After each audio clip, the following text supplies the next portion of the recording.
All right, welcome everybody. Really excited for the panel that we got here today. Really great lineup of speakers. I'm going to kind of dive right into it because we're on a pretty tight schedule. So I want to make sure that we fly through a lot of the stuff. Ideally now you could already see my screen, so I'm going to get quite into it right away. Welcome everybody. This is the first of our webinar series for this year. We like to do a bunch of research in the space, talk with some of our best experts around there and see where the world is heading. Real quick about us. We are a market network. So we are a VC firm with a market network backing us. We've done 27 investments to date. That makes us one of the largest early stage investors for FinTech in Canada. Through that, it's based on the legacy of Sir Herbert Holt. He was an Irish immigrant that came over in the late 1800s. And through that legacy, we've actually built up a market network now of 500 advisors strong, representing 50 financial institutions and over 110 independent angels investors or institutional firms at that as well. So just to give you guys an example, just one institutional firm alone has made partnerships up to 4 deals with 4 different of our startups. And these are customer deals. In some cases, these are 6-figure or larger deals. So showing that market network does work out well. In fact, for every dollar we've invested, we've also seen $10 actually invested on average into the portfolio companies. So we're always looking for pre-series A. So I'm talking seed, pre-seed, bridge round companies that are going to be a good fit. Those looking that are in the North American market are looking to expand into the North America market. And yes, have that network effect, meaning can they match with those 500 advisors that we have? All right, let's get into this. This is what we're about to talk about, the digital ID scope. So what are we talking about when we're looking at this? Tough to define. We're seeing some people represented at OWI as $247 billion of investment activity last year, and they're tracking 14,000 companies. But we said, okay, well, let's look more at the financial services and pitch book. We're seeing that there's about 4.3 billion raised across 280 deals. But if you were to also look at other research that's been done by CB Insights, they're saying, no, it's been 1 billion raised by about 70 companies. So nomenclature is super important here. We actually found some of our portfolio companies sometimes prefer not to be grouped into the digital ID bucket because of where they were targeting in their beachhead, whereas others like, well, this is a good opportunity, so maybe we will be defined in the digital identity space. So certainly interesting, and I think that has to do with the nature of the industry that we're in right now. There's a lot of movement happening here. We don't have time to jump through every one of these countries right here, but just to say there's been some great big things, ever since, May 2016, when the UN announced sort of the idea for ID for all, and we're hoping to push for that by 2030, with many countries doing their own initiatives. Some of the biggest ones obviously being for India, that's over 12 years into existence, and with 99% of the population with an EID at this point in biometrics and using it almost on a monthly basis. But we're also seeing other places across Europe doing some interesting stuff there as well. The Scandinavian countries certainly sort of advanced from this standpoint. We're seeing high adoption rates of 75% or plus there as well. But what's interesting as all this is, where is Canada? So we will get to some of this stuff, but hey, let's talk about some cool trends that I'd like to see. Customer demand is there. We're asking for more frictionless experiences. Unsurprisingly so, probably because there is 150 account passwords that we need to manage at this point. That is expected to double in the next couple of years. That's a lot of management of credentials at this point.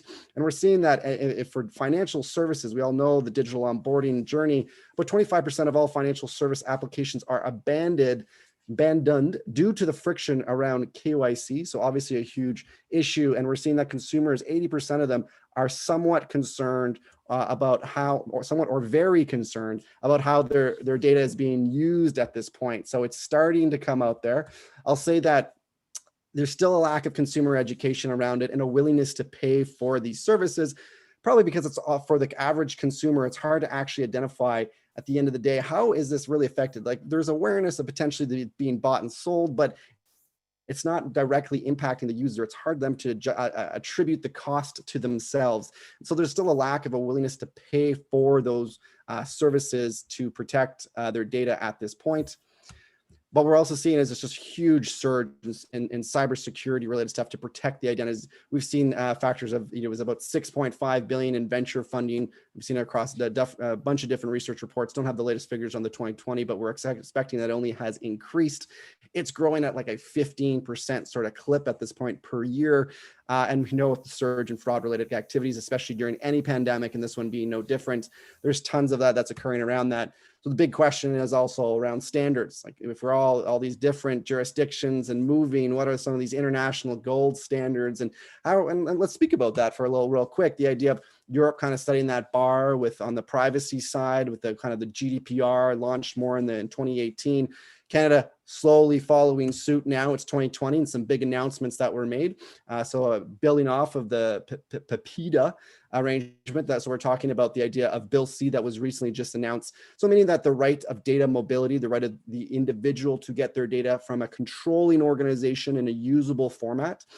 Something slightly more advanced, and now we're going in the provincial level on the Canada front. We're talking about Bill 64, taking that probably a little bit step further, and the idea of the right to be forgotten and the right to object to automated processing, all very GDPR-like. With as well as these digital labs that are underway over the next 5 years, requiring all their citizens to have these government level digital IDs versus actually what we're seeing in other provinces. They're announced to build more stuff around the digital ID project, but more optional use case here. All right, so that's flying through a lot of stuff. I'm sure you're not here to hear what I have to say about this, and we have a phenomenal guest speakers, starting with Rami Thabet, with close to 25 years in IT product programs, especially across several banks, but namely at RBC for a big portion of his time spent, where he's now VP Digital Products. Super excited to have him here. Sebnem, Elif, Ulbrich, originally a lawyer turned, I guess, author in many ways. She's been co-authored of the PayTech book, AI book, LegalTech, now runs her own FinTech consultancy, but also a mentor to several programs, including Holt Accelerator. Doug Woolridge, great to be here, over 20 years plus experience. We've got to put you as the entrepreneurial consultant, whether you're creating your own firms or joining them, namely in technology development, especially in FinTech, also a Holt advisor. And lastly, Andrew Johnston, been focused on digital ID, I guess, before it's been cool. So a decade plus of experience, and you've been a developer at places like Apple, your own firms, TELUS, and now Two Keys, alongside a suite of board roles at places like Digital ID and Authentication Council of Canada. There we have it. So maybe I'll get all the panelists at this point to turn those cameras on so we can see those faces and know who we're discussing with. I'm going to stop share so that we can get a better view of you all. So let's dive into it. I don't want to waste any time here. So how about Doug? I'll chuck it to you. We had a pre-panel call. You mentioned the idea Canada has been moving demonstratively slow.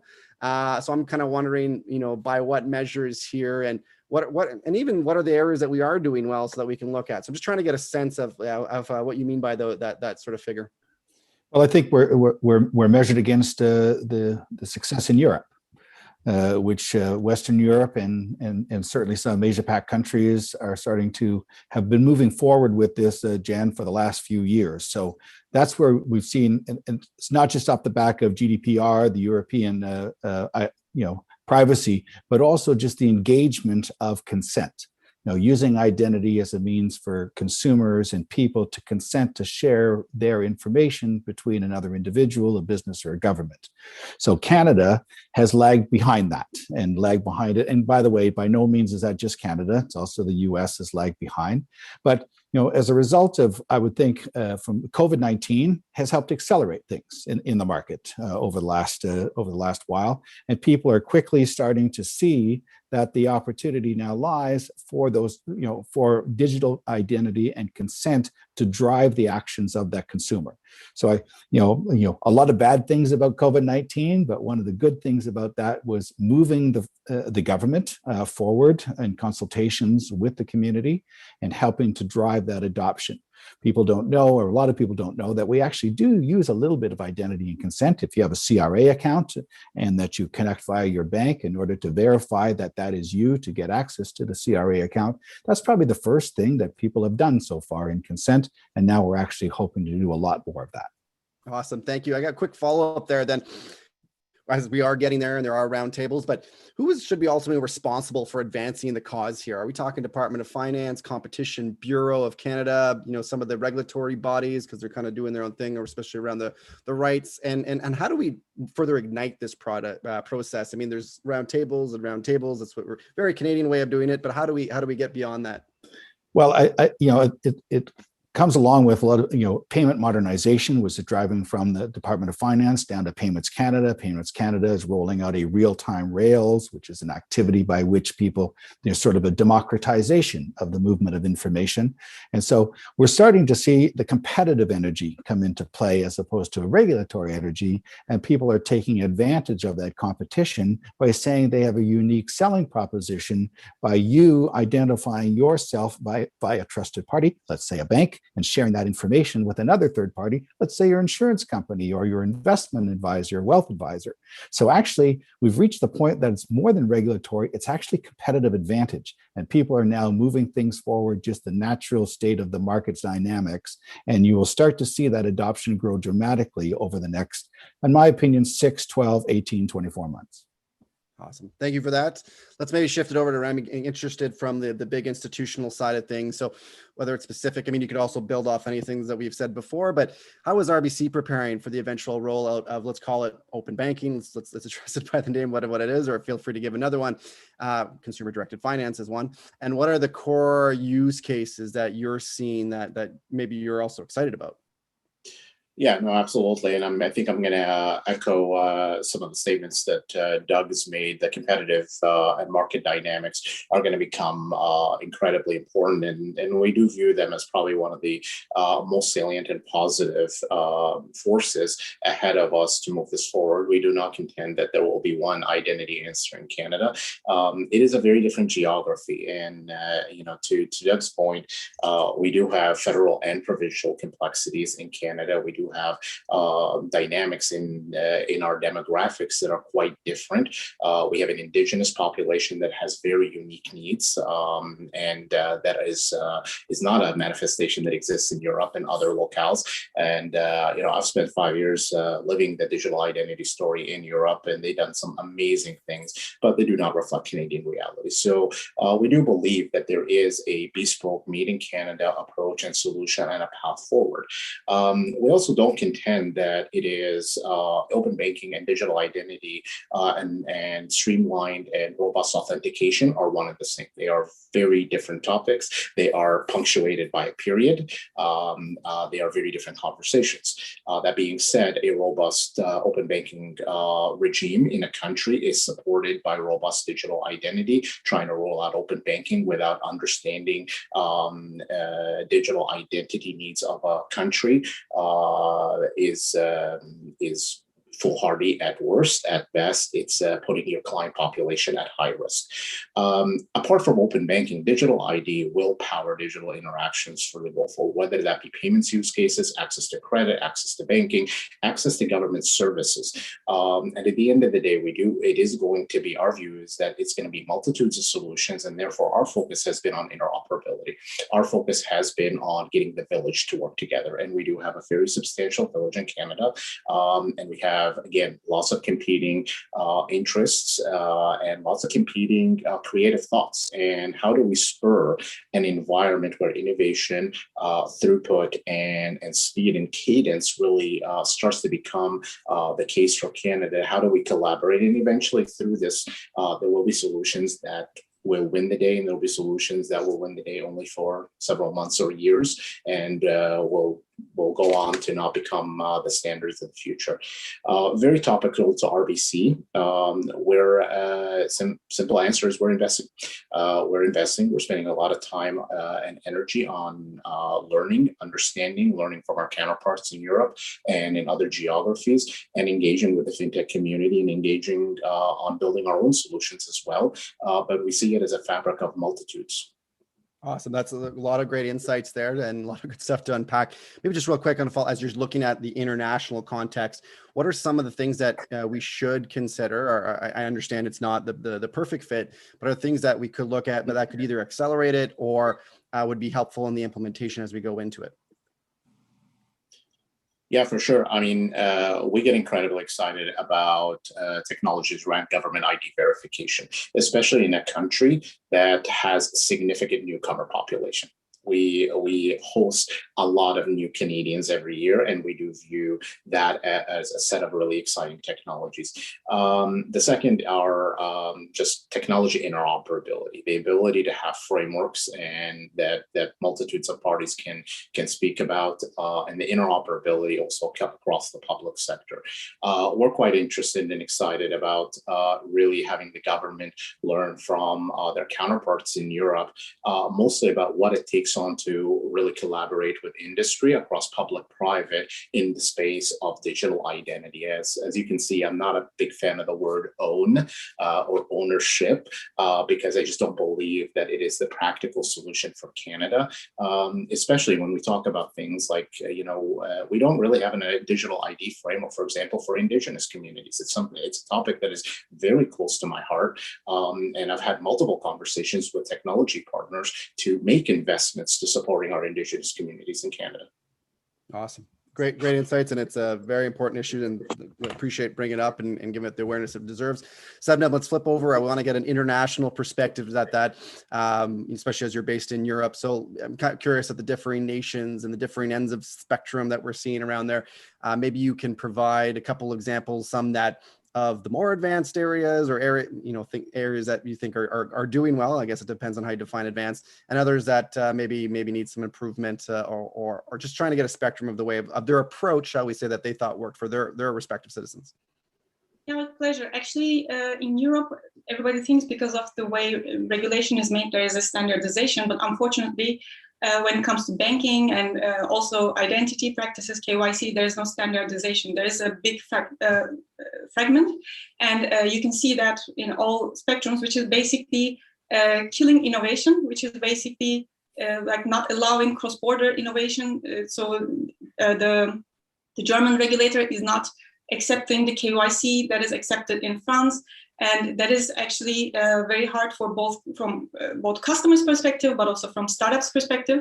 And on the other side, we have, for instance, Nordics, which is super developed. So they have an adaptation rate of 74% to, I think, 85, 87% of digital identities. So people living in Nordics basically have digital identities.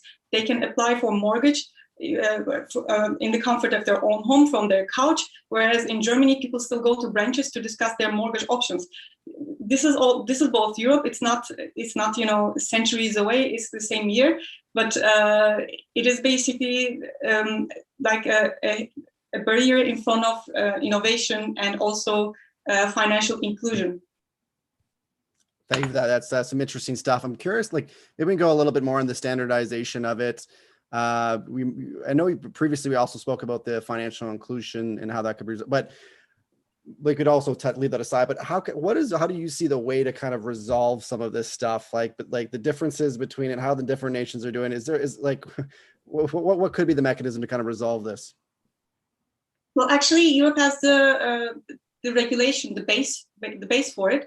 But of course, the way the customers in different European regions perceive digital identities, privacy, and how the government will control their data, or like what would happen if a private company accesses their data, it's different. And this is where all the difference is coming from. So not from actually a lack of regulation or something, it's just how people perceive it. And this is also not something that we see with digital identities, but for instance, I can also talk about the Corona app, and like last year we had these apps launched to track the disease and where it is and who is sick and who not and so on. But because of the privacy concerns, the application in Germany is still so undigital that is basically hindering innovation.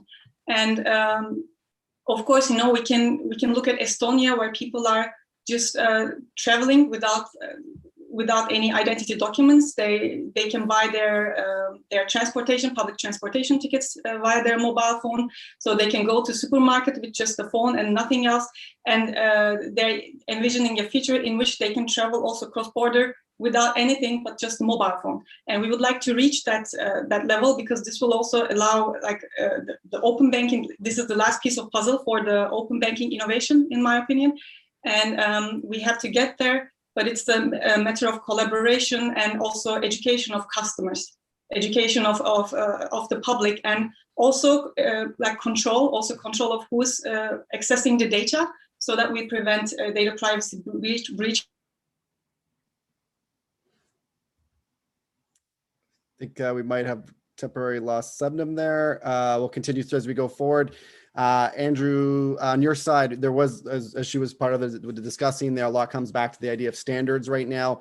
I know you've spent a lot of time studying this. Maybe you can kick off maybe on the international standards of some of those gold standards and kind of talk us through it, and how do you see it?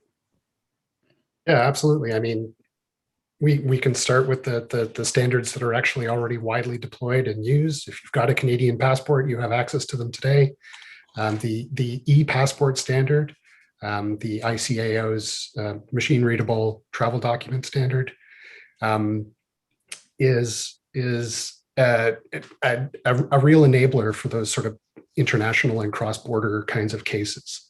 Rami was talking about, Canadian banks having to deal with newcomers to Canada, and relying on standards like passports, as well as government standards in our permanent residence document, for example, that follows the same specifications, without the digital aspect at the moment in Canada. But so that's really, we don't need to look for new technologies in some respects to get access to quality government issued identity documents that can be used in digital contexts.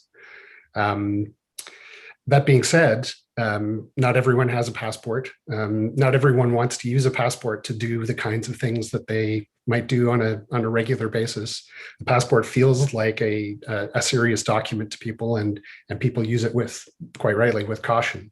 So you might look to standards that a standard that the ISO is working on at the moment, the mobile driver's license standard. This is, I think, its final draft status now, which means it's not quite a standard, but it's pretty close. And we've already seen some US jurisdictions starting to pick it up and use it. So the idea, again, is a mobile driver's license. This is the sort of digital counterpart to the piece of plastic you have in your wallet. This is something that people are much more comfortable using in, say, retail contexts, because they're used to that kind of thing. Proof of age being sort of the key use case there. Am I old enough to purchase restricted products? So the mobile driver's license is something that jurisdictions in Canada are starting to look at seriously, because again, they're sort of tied into those international standards. There are also, a widely adopted series of standards already for driver's licenses that Canadian jurisdictions follow. So this is really sort of a natural evolution. Now, the adoption of that standard, I think, will probably wait A, until it's finalized, and B, until people can get their heads around what having a digital credential means and how that needs to be managed, and who's going to help end users hold it. So there's still some open questions there around how that's going to be managed from an end user's perspective. And that sort of brings us to an even more nascent standard emerging from the W3C called verifiable credentials. This has got a lot of buzz behind it at the moment. The idea is that this is a specification that allows for any kind of credential, not just a foundational identity credential. So this could be used for identity credentials, but also for educational credentials, right? I can prove that I've received a degree from a certain institution using these kinds of things. I can prove that I'm qualified to work at a particular job site. I've passed certain training courses. I have certain professional standing. So anything that you can imagine, anything that's not a payment instrument that's in your wallet today, might be represented by one of these verifiable credentials. One of the key principles behind verifiable credentials, with driver's license, it tends to be, some sort of a government institution that's issuing those. That's definitely the case in the case of passports. Verifiable credentials sort of opens this up so that there can be a marketplace of credentials. And anyone can issue in principle, and anyone can choose what credentials they're willing to accept. And this is why there's some excitement here, because we see opportunities for the private sector to start driving these things forward without having to wait for government to step in. So you could imagine, employment credentials, proof of employment, proof of training and education, as I said. All of these things can be done really without government involvement. So those are sort of the three big standards that I think people are looking to today when they're trying to enable high confidence identity in purely online transactions. Awesome. Well said. On that note, I'm going to actually launch a poll on those three standards so everyone can vote on what you think your favorite what a standard should be, or the gold standard here, shall we say, for fun. I do have a question from the audience, so I do want to take that. They're in the Q&A as well. This is from Rhonda. She's actually one of our advisors as well. Great to have you here, Rhonda. She's asking, what are the social impact agencies like the World Food Organization doing to give biometric ID to refugees today? How can that be leveraged for Indigenous persons, undocumented or underserved communities? Does anyone want to take a stab at that one? I can give it a go. Rami made mention of this earlier, the idea of inclusiveness. So when you sit through a lot of technology pitches, the baseline assumption is frequently start with your $500 smartphone. And that doesn't work for everyone, obviously. There are interesting projects going on around the world. I haven't seen anything from the World Food Organization, but I have seen other sort of economic development and other kinds of international projects sort of working on this aspect of inclusiveness. I've actually seen a project that was done in Edmonton by ATB Financial that looked at financial inclusiveness, banking the unbanked, where circumstances like carrying a bank card or remembering a passcode maybe were challenging. The other thing I'll mention is there was work done as part of the U.S. Department of Homeland Security's Silicon Valley Innovation Program to demonstrate verifiable credentials working not only on the sort of smartphone and enterprise class computing, but also paper credentials. So things that could be issued and handed to somebody that included digitally verifiable credentials that could be carried around on a piece of paper. And obviously, not a lot of economic effort required there to issue those. So inclusiveness is definitely a big part of the discussion, because if you're going to have international applicability, you can't start with the smartphone assumption. Maybe throw it over to Rami, as I know you've studied or are passionate about the subject as well. Would like to comment on that? Yeah, no, absolutely. And I think Andrew hit the nail on the head. I think there's quite a lot that can be done in the space. I would even start in a place a little bit more near term and focus on machine readable documents. And, Indigenous status cards do follow an international standard. Simply put, they haven't hit the economic threshold for commercial merchants to begin to support them. We are sponsoring an initiative that we're actually funding because it's the right thing to do, not because of the economics on it. And I think this is an area where we're going to have to begin thinking about it as a country as baseline core national infrastructure that surpasses sort of the threshold of what you would typically business case, which is a lot of commercial entities to look at. And I think that's kind of the point. So I would tackle this from two ends. To Andrew's point, I would go at the top end standards, but I also start a little bit more near field with some of the basics that can be done today. Awesome. Great points. Maybe we'll have 1 minute for either Doug and Sebnem. I know Sebnem also, it's big. You're big on financial inclusion and that, and Doug as well. Lots to say there. Anyone want to, anything to add to those points? Well, I think we're sort of in the middle of one right now, which is COVID-19 vaccination certification or verification, and that's going to be a ubiquitous exercise, and the world is debating from country by country what is the mechanism by which someone can confirm that they have in fact been vaccinated. So maybe that actually is an opportunity, as Rami and Andrew both noted. It's a lowest common denominator, that it doesn't matter who you are. The answer is you're going forth the process. If you choose to be vaccinated, then you should have the ability of having something that's easily usable for for you to be able to show that you have been vaccinated, whatever situation that might be. So I think that, it's sort of an interesting sort of outcome of these sort of verifiable credentials, as Andrew said, is, I'm a huge proponent of that, the aspect of that. And that comes in many different forms, as Rami says, and the lower barrier to entry that we can do, if we can actually create something that helps move this forward so that there's a lower common denominator of adoption than a $500 cell phone, then we need to be aggressively and accelerating going in that path so that we don't sit in the position of introducing something that is only available to a certain portion of the population. Sebnem, final words on that, especially financial inclusion? I think Andrew, Rami, and Doug actually said everything that could be said on this topic. So there isn't much to add from my side. But I can gladly talk about other topics.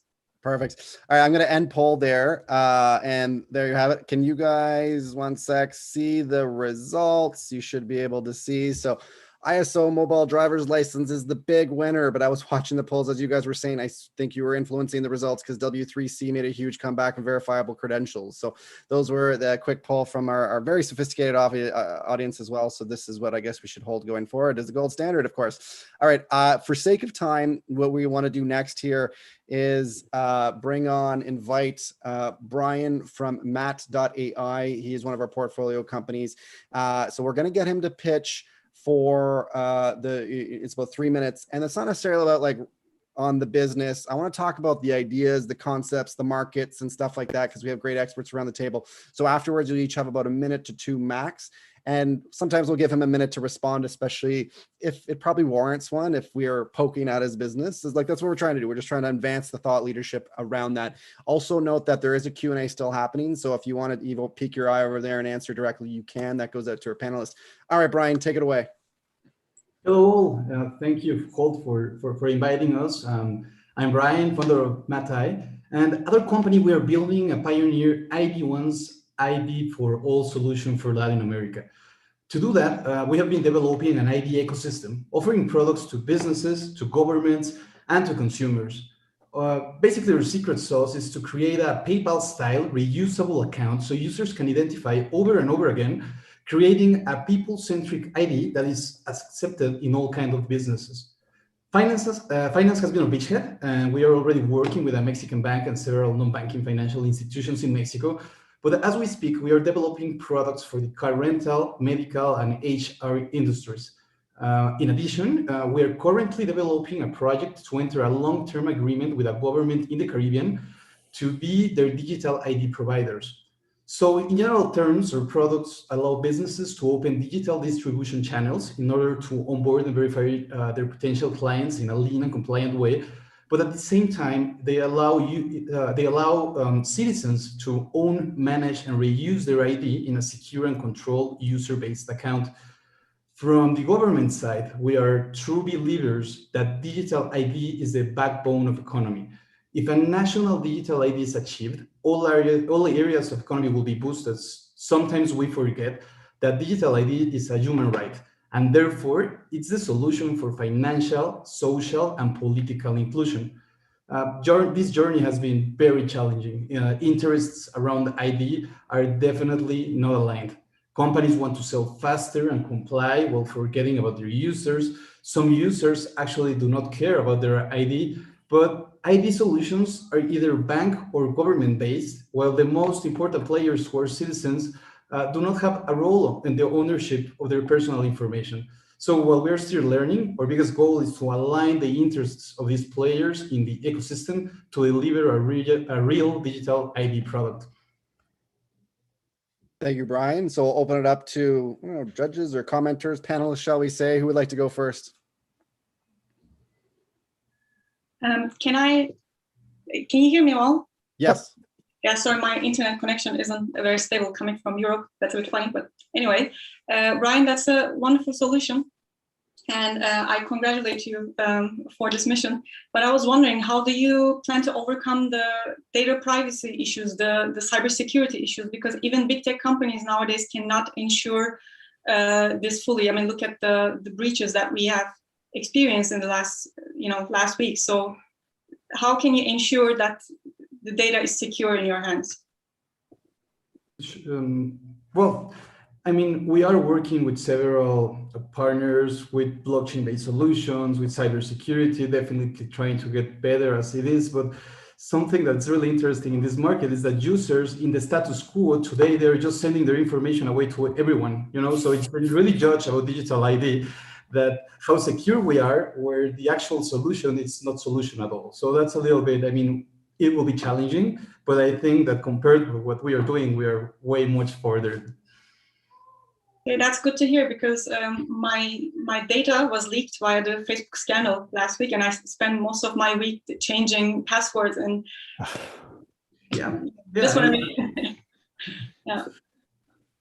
I think everybody has one of those stories at the moment, which is part of the issue, right? Absolutely. Any other follow-up comments to Brian, or any other way of challenging him accordingly? Brian, you know, the adoption market in Mexico, a different demographic, and what is the individual's view of digital identity? Do they have an understanding of the concept, and are they willing to give it a chance? Well, the thing in Mexico is that financial inclusion is still way behind. And many of customers from banking institutions, they are willing to make 3-hour lines. They've been mistreated by banks, mistreated in all kinds of ways. So if you actually give them a tool that will make their life easier to access these products, maybe they don't have a deep understanding on what digital ID is, but they will have, they're being happy to have a way to access the financial system. So our approach is more in that way, than on a sophisticated data privacy, security topic, because that's not even on the table right now. Hi, Brian, it's Rami. Great pitch. I think really kudos to trying to make a go of it in a very hard space. I'm going to follow on to where Doug was going. How are you thinking about your distribution? Because at the end of the day, digital ID is core infrastructure without distribution, and each geography and environment is different. And how are you thinking about your business's sweet spot? Because I would anticipate there are some geographies that are going to be much more amenable to your solution than others. And how are you framing your thinking about the opportunity?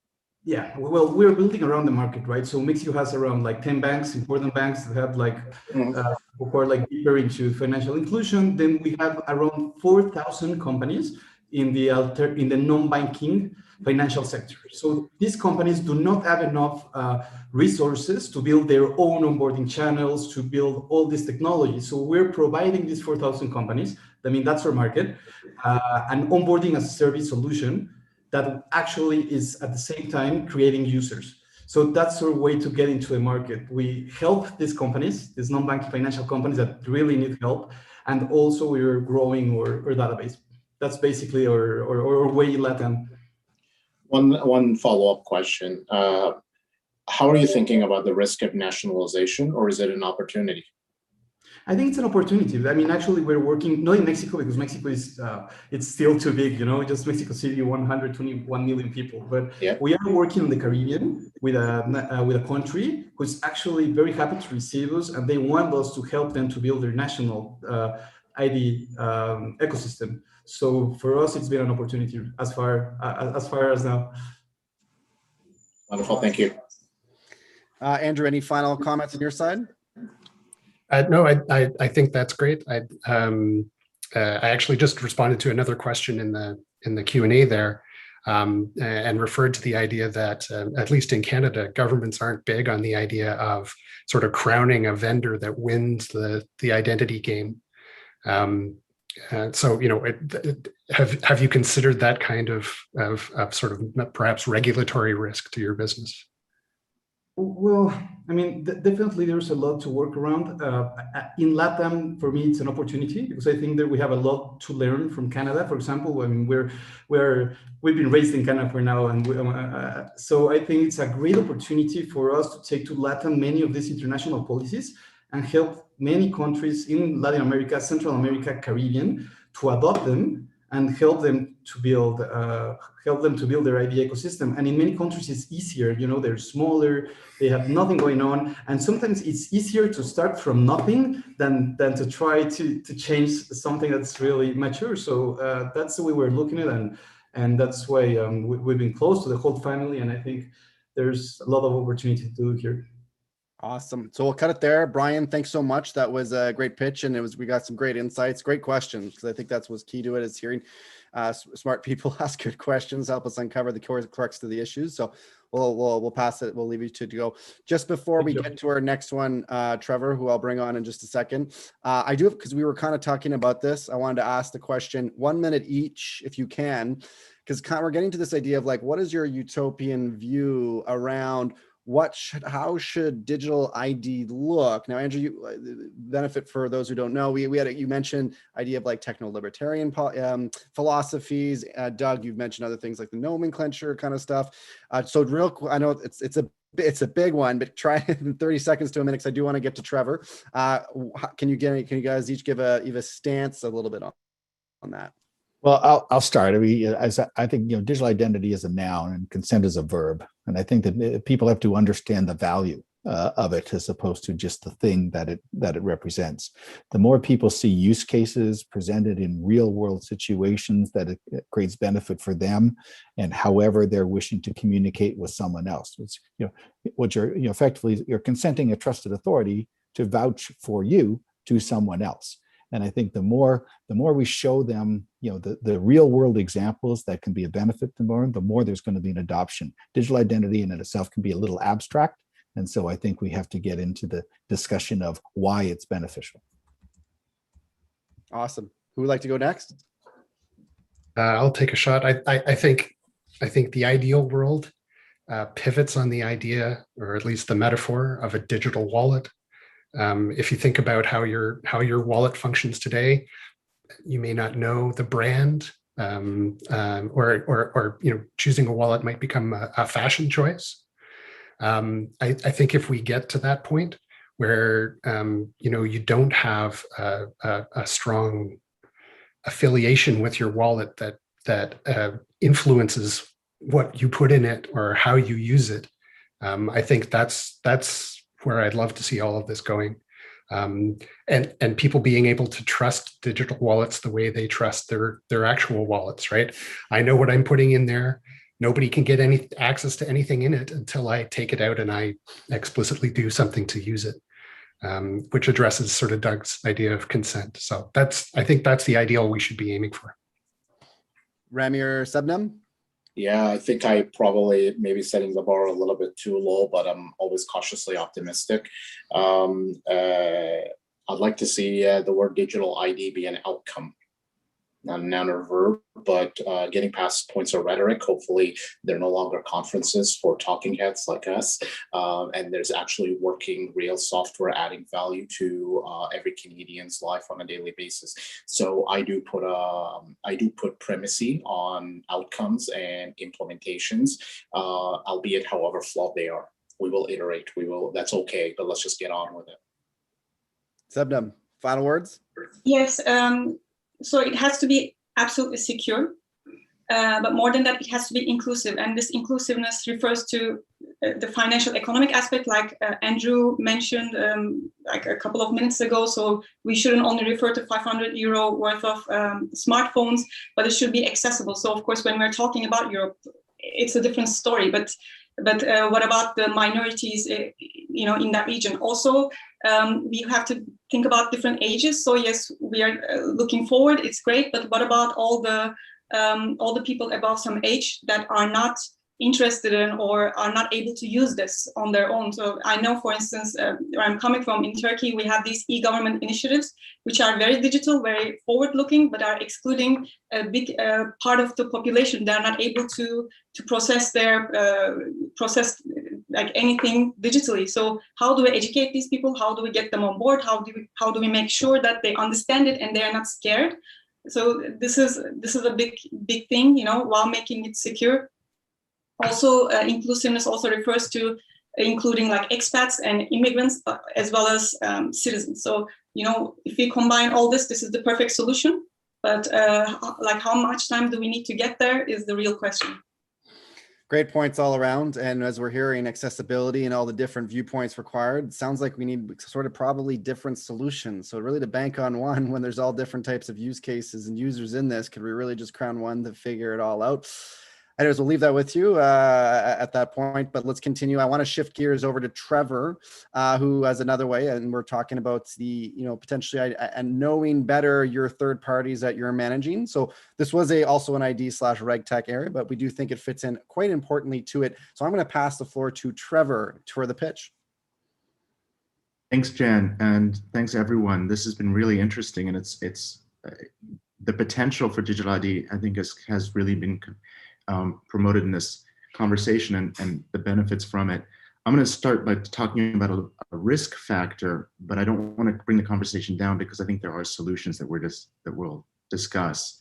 My focus has always been, starting as an attorney for big financial institutions for many years, has always been on how the institution can monitor and ensure that it's acting securely, compliantly, and is protecting the consumer.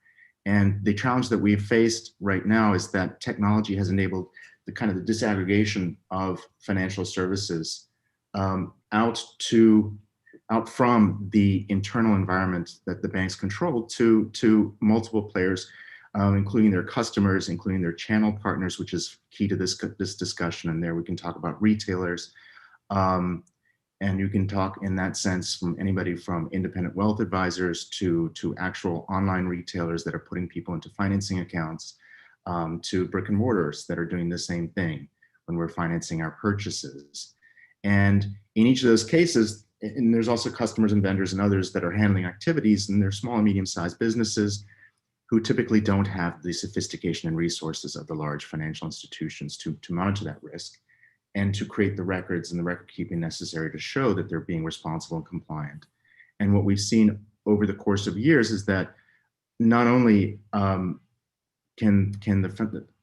the financial institutions having a difficulty ensuring compliance by their networks that they rely on, but that the bad actors have figured out that the weak points in the financial system are these small, medium-sized entities that are handling sophisticated and high-risk transactions. And it doesn't take much imagination to see how that would apply in the KYC space, particularly with various kinds of credentials and mandated credentials and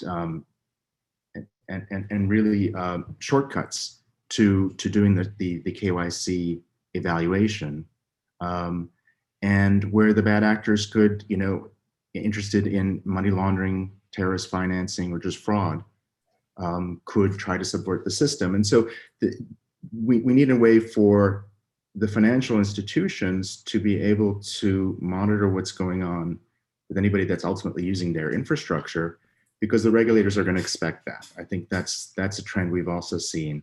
And I'm speaking mostly from the United States, but I've seen this in Europe.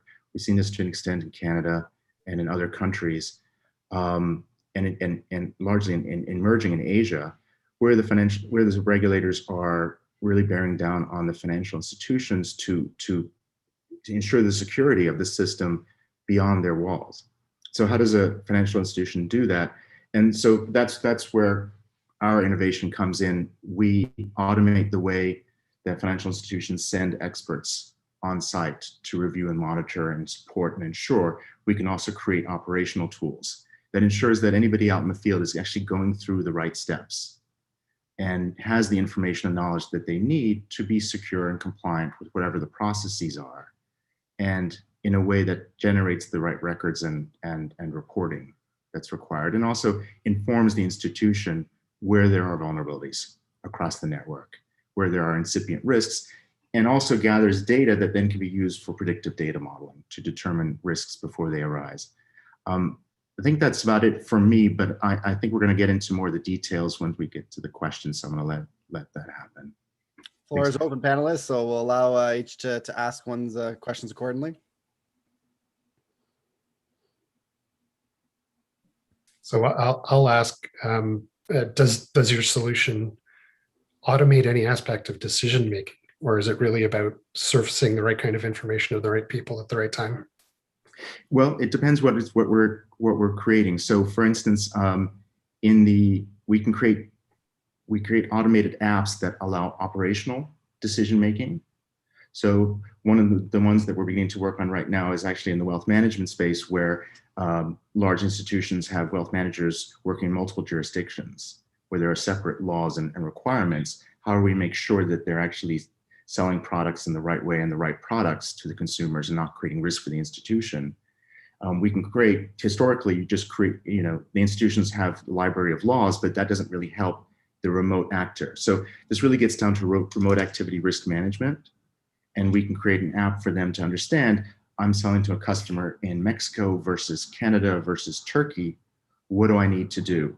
What are my opportunities, but also what are the requirements? And then workflow tools that can take them through that, where the institution actually knows what's going on in the field. So that's one example of decision making. But then our initial focus was really on the diagnostic side. So does that entity understand the rules, the risks and responsibilities, that framework that surrounds them? And are they doing it in a compliant manner, whether it's going through the KYC process, whether it's actually checking the digital ID or what have you? And there we can just, instead of having to send somebody on site to do that kind of checkboard analysis, we automated an interview, as it were, that takes them through the steps of revealing what they're doing, and then the system, and giving them opportunities to contradict themselves and all the rest, which is always being measured. And then it says, it both empowers the remote actor by saying, okay, here's where your gaps are, here's what you need to do, here's something to train your employees on, here's how you keep your records. So they're empowered with that kind of information that's otherwise so difficult for small entities to get. But the institution also has the information now on their dashboard, like what's going on and with risk mapping and all the rest. So there's a couple. Good. Thanks for the question, Andrew. Other comments? I want to be cognizant of time, so we'll try to answer in a roughly 1 to 2 minute time frame. Any others? It's Rami. I'll jump in. So thank you, by the way, for the information, Trevor. Quite a wide space, and that you're tackling. And I would say a comment, but then I'll get to a question. One of the areas I would nudge you gently towards is thinking about remote advisory or the space of remote assertions, remote verification, especially as organizations and financial institutions contend with remote selling, and depending on any particular geography being locked down or not locked down, and the variations that we're going to have to go through. Have no idea how many more lockdowns we're all going to endure, but that's an area that I think can be incredibly fruitful. Have you thought of this as a platform that is offered as an enterprise asset that gets hooked into a variety of selling processes, digitized and non-digitized? So it becomes sort of the bad analogy, but the Intel inside for RegTech, for independent compliance and independent verification. Is that how you're thinking of the platform? Or maybe if you can have me a few more bars about how you're thinking about it. Sure. Well, I appreciate the comment and the question, and your comments generally today. We're just thinking of it as a set of capabilities and offering it up to the industry to determine where they want to place it. So we have, in order to create what we created, which is the initials were the diagnostics that replace the expert, that it's just impractical to have an expert everywhere it's needed. We had to create a way to reverse engineer any framework into its component parts, not into flow charts, because that doesn't work. You can't flow chart most areas of the law, but into sets of different kinds of conditions and outcomes and relationships, because that's how the law works. And then if you do that, and we have a methodology for doing that, you can automate just about anything you need to do. And in the same case, you can standardize and cleanse the law of ambiguity as it applies to common real world situations. So we're actually talking to a number of different kinds of parties, from fintechs to very large financial institutions, about ways that we could both create products like the operational tool, the diagnostics that we're talking about, also helping others to embed rules in their systems, so that a compliance dashboard is not about trolling through your system and gathering the information you need, but is a byproduct of the way that your operations work. And that. So we can help on all those angles, and we're really not trying to be prescriptive and coming and saying this is the way we see the future, because I think that's a common problem that startups and fintechs have, and certainly a growth phase that we went through. To actually being more listening and say, listen, we have this capability, and in the area of digital assets or whatever else, wherever you need us, we can apply this. So thanks for the question. Awesome. I made Doug, I see you want to, so 30 seconds, real quick. Yeah. Just to, when you look at Trevor in your market, is, the value proposition could be pretty wide ranging and sometimes hard for people to grasp. So how do you look to present that in something that someone can comprehend quickly so they understand where the value lies?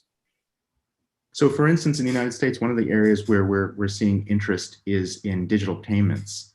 And you've seen just an astronomical rise in fraud in digital payments. And there's attendees here with whom I've talked about this issue.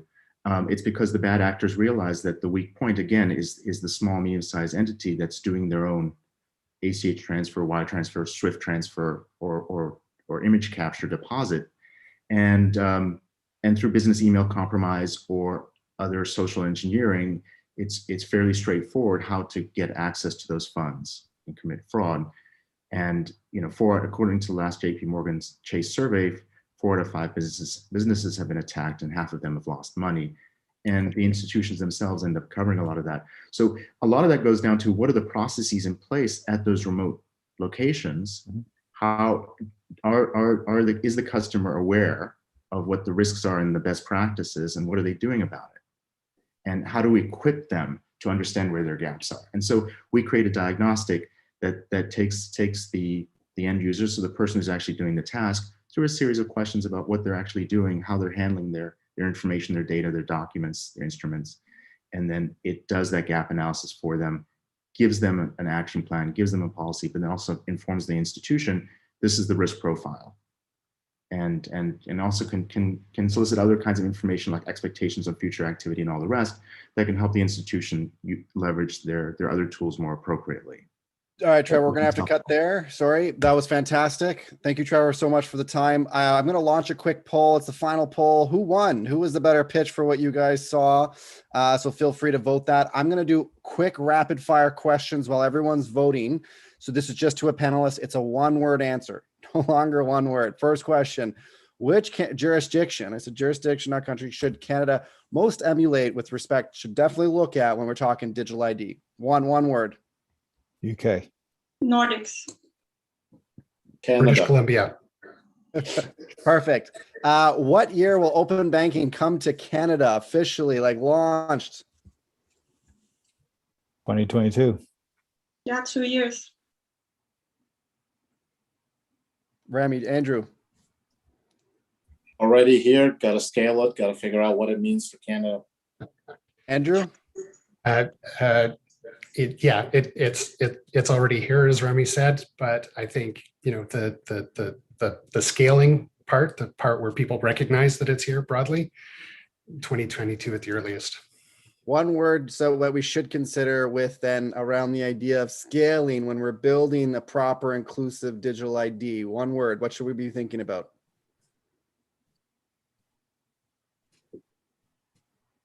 Education.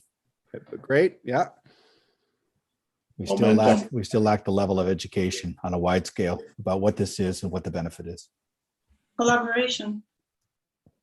Momentum. Standardization, I had to say it.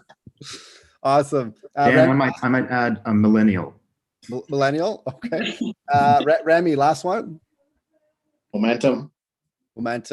All right, end poll. The winner is I'm Torn is the real winner. They couldn't figure it out, but slightly nudging ahead was Maatai. Sorry about that, Trevor. But everyone's real winners here because we all got to advance and have fantastic conversations. So on that note, thank you to all the panelists. I really appreciate your time and to give so that we could have proper conversations in advance and keep moving forward the thought leadership around it. And thank you to the audience for everyone for joining us today. So take care, everybody. Yeah, everyone. Thanks, Jan. Thanks, Bye, everyone. everyone. Bye.